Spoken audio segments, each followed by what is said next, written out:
so that we can get rid of our inbox and we know immediately what needs to be done, instead of looking at that email in our inbox from 2 weeks ago and go, what was I supposed to do?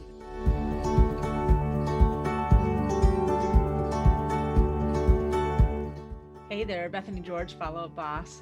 Many of us as business owners are always looking for ways that we can delegate some of our work because we have an area in our business that we excel at.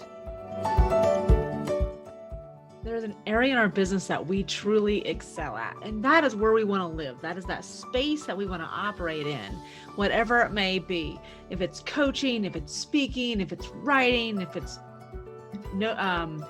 bookkeeping, whatever it may be, we want to live in that space. And peripheral to that are all these other tasks around our business.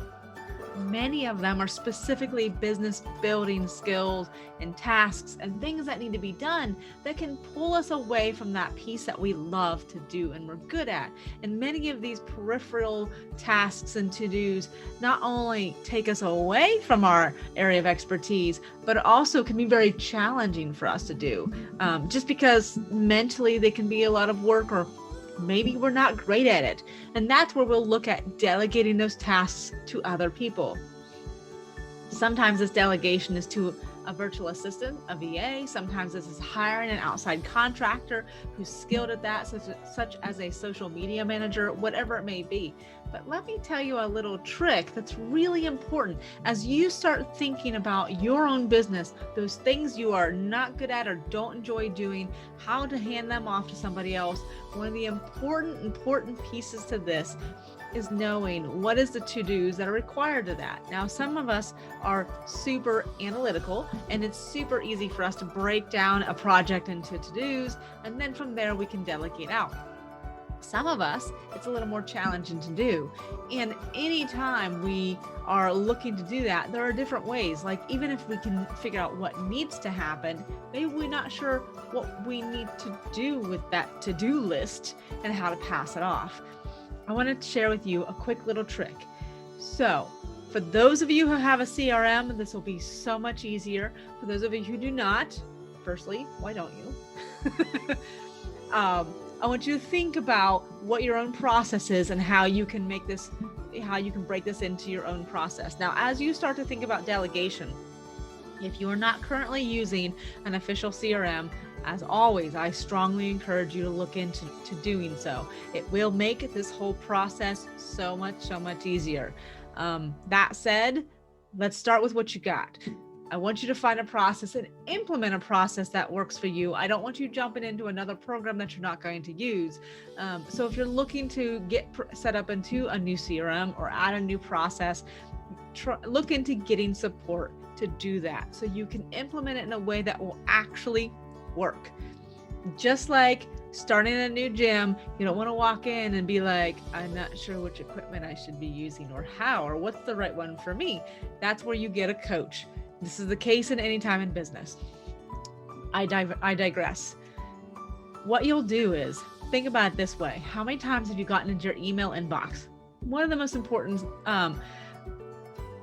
one of many very important parts of our day as a business owner is to open our inbox and see what's happening in there, see who we need to respond to, look for prospects, look for clients, look for important things that we need to do. Once we do that, let's say you have an email from a prospect and you had an important sales call with them last week, you'd followed up with them and they were emailing back with a question. And it's not a question that you can simply answer like that, but one that maybe requires a little bit of investigation on your part. Now what happens? That becomes an action item, a to-do list. Where does that to-do list go? Where does that action item go? How do you set a reminder to go look into that?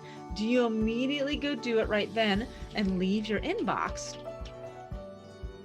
Or do you stay in your inbox and set a reminder for later?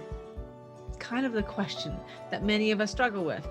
I'm a fan of batching activities. That's just the way my brain works. And so I like to stay in my inbox. So what I will do is, and this is where the CRM comes in handy, I'll be in my inbox, in my CRM.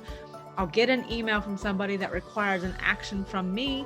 I will set an activity or a reminder to do that thing whether it be investigate that question, follow up with them later, send them this thing, introduce them to this person, goes on and on.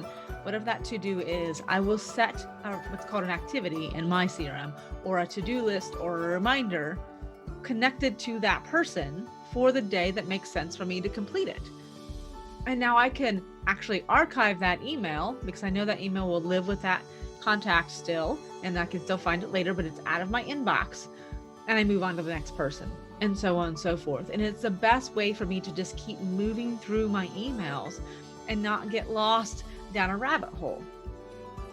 Think about your own processes, your own emails, your own systems, and see how something similar might help you stay focused in that moment. Now, if you're one of those people who really wants to go follow the rabbit hole, then go follow the rabbit hole and complete that thing.